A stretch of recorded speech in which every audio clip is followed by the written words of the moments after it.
इलेन America में सब सुविधाओं के बीच पलने बढ़ने के बावजूद वो सुख और शांति तलाश कर रही थी जो उन्हें वहां नहीं मिल रही थी। और उनकी इसी खोज ने उन्हें भगवत गीता से मिलवाया और गीता ने इस्कॉन की स्थापना करने वाले गुरु प्रभुपाद से। बस वहीं से शुरू हुई उनकी नई जिंदगी, मां देवी शक्ति देवीदासी के नाम से। जब अमेरिका में जन्म ले लेते, शुरू से हमारे पास सब कुछ है। हमारा जीवन में कोई कमी नहीं था। बढ़िया एजुकेशन था, बढ़िया परिवार भी था और सब कुछ अच्छा था, लेकिन सुख नहीं था, शांति भी नहीं था, क्योंकि हम नहीं समझ गए कि क्यों मैं इधर जन्म ले लिया। मेरे जो कारण क्या है कि क्यों भगवान हमको वो जो क्रिएशन किया, सृष्टि किया। तो मैं खोज रही थी कि हमारे जो मैं क्यों हूँ, जैसे मैं क्यों जन्म ले लिया और इस जीवन में मैं क्या करूँगी। तो कोई उत्तर नहीं था, कोई शास्त्र उधर विदेश में कोई शास्त्र में नहीं लिखा था, स्कूल भी नहीं बताइए। तो मैं खोज रही थी और जब भगवद गीता को मिला तब मैं समझ गया कि मैं भगवान के सेवक हूँ। कृष्ण बताते कि तुम्हारा कर्तव्य करो, और कर्तव्य कैसे मालूम पड़ेंगे, गुरु से मालूम पड़ेंगे। तो गुरु भी कैसे मिलेंगे। तो इसलिए जब भगवद गीता को मिला सब कुछ बदल हो गया जीवन में। और जो कुछ था पूर्व जीवन में मैं सब कुछ आराम से छोड़ दिया, आनंद से छोड़ दिया, क्योंकि अभी कुछ वैल्यूज था मेरे लाइफ में।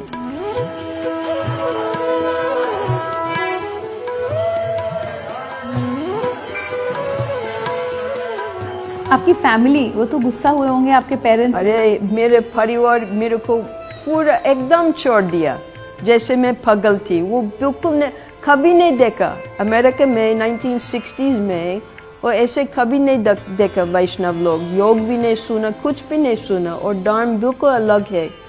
क्रिश्चियन धर्म है, यहूदी धर्म भी है। तो हमारा परिवार यहूदी है, तो यहूदी धर्म बहुत स्ट्रिक्ट है, बहुत कठोर है। तो जब यहूदी धर्म से उसको छोड़ देंगे तब बस एकदम कट कर देते। तो मेरे को डिसहर्ट किया, डिसओन किया, सब कुछ किया, लेकिन मेरे जीवन में कोई परेशान नहीं था, क्योंकि मैं प्रभुपाद के शरण ले लिया और मैं बहुत प्रचार किया, बहुत स्टडी किया। और फिर 20 साल बाद मेरे पिताजी धीरे धीरे वो समझ गया कि मैं कोई गलती नहीं किया, मेरे जीवन एकदम शुद्ध है। अभी मैं मांस भी नहीं खाती हूँ और कोई नशा भी नहीं करती हूँ। और अमेरिका में सब लोग मांस खाने वाली है और शराब पीने वाली है, नशा पीने वाली है। तो 20 साल बाद जब वो देखे कि मेरे जीवन एकदम अच्छा है, तब दोबारा मेरे को स्वीकार किया और सब कुछ ठीक ठाक हो गया उसके बाद।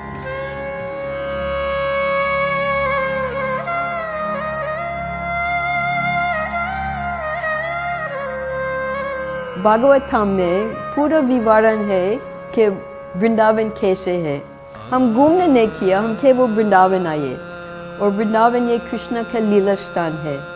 तो जब हम वृंदावन आए हम देखे कि ये है खलिय दाहा, कृष्ण खलिय को मर्दन किया, वहाँ है रासलीला का स्थान है, उधर सब मंदिरों है। तो इतना आनंद आए जब हम सब कुछ देखे। और प्रभुपाद हमको भी सिखाए कि सूअर कैसे रहते, बंदर कैसे रहते, कुत्ते कैसे रहते। तो इनके किताब से हम पहले सब कुछ सीखे।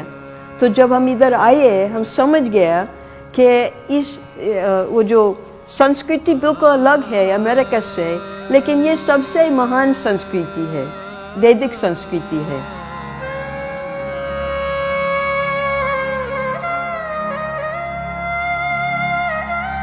पहले जब प्रभुपाद इधर था मैं इनका निजी सेवा किया, मैं इनका रसोई थी और इनका घर भी सफाई किया रोज़। तो मैं इधर ही सेवा किया 1977 तक। और फिर उसके बाद जब प्रभुपाद समाधि में गया वो मेरे को टेम्पल सेक्रेटरी बनाए 20 साल। 20 साल में सेक्रेटरी थे, जैसे हमारे जीवन सदस्यों के और हमारे मेलिंग्स के सब कुछ किया सेक्रेटरी की तरफ। अभी थोड़ा बुढ़ापन आए तो बुढ़ापन में मैं प्रभुपाद के एक आज्ञा दे दिए मेरे को कि हमारे किताब वितरण करो। तो मैं विचार किया कि अभी इतना लोग आ रहे हैं तो हम प्रभुपाद की किताब हर एक भाषा में चाहते। तो पहले हम एक इंटरनेशनल लाइब्रेरी संस्था किया, फिर उसके बाद हम दुकान भी खोल दिया। उसमें सब भाषाओं में भगवद गीता मिलेंगे, जापानी में, चीन में, तुर्की में, हर एक भाषा में, फारसी में, अरबी में, उर्दू में, सब के French, Spanish, Italian, German, Swedish, सब भाषाओं में अभी लोग भगवद गीता को पढ़ सकते हैं। क्योंकि अगर इतना सौभाग्य है कि वृंदावन में प्रवेश कर सकते, उसके मतलब है कि कृष्ण को भेज दिया ज्ञान देने के लिए। तो अभी हम किताब देते हैं उनको और वो उनके देश ले जाते किताब, और दूसरे लोग भी किताब पढ़ते और फिर भी इधर आते। तो ये बहुत बढ़िया प्रोसेस है, आते किताब लेते फिर और लोग भी आते।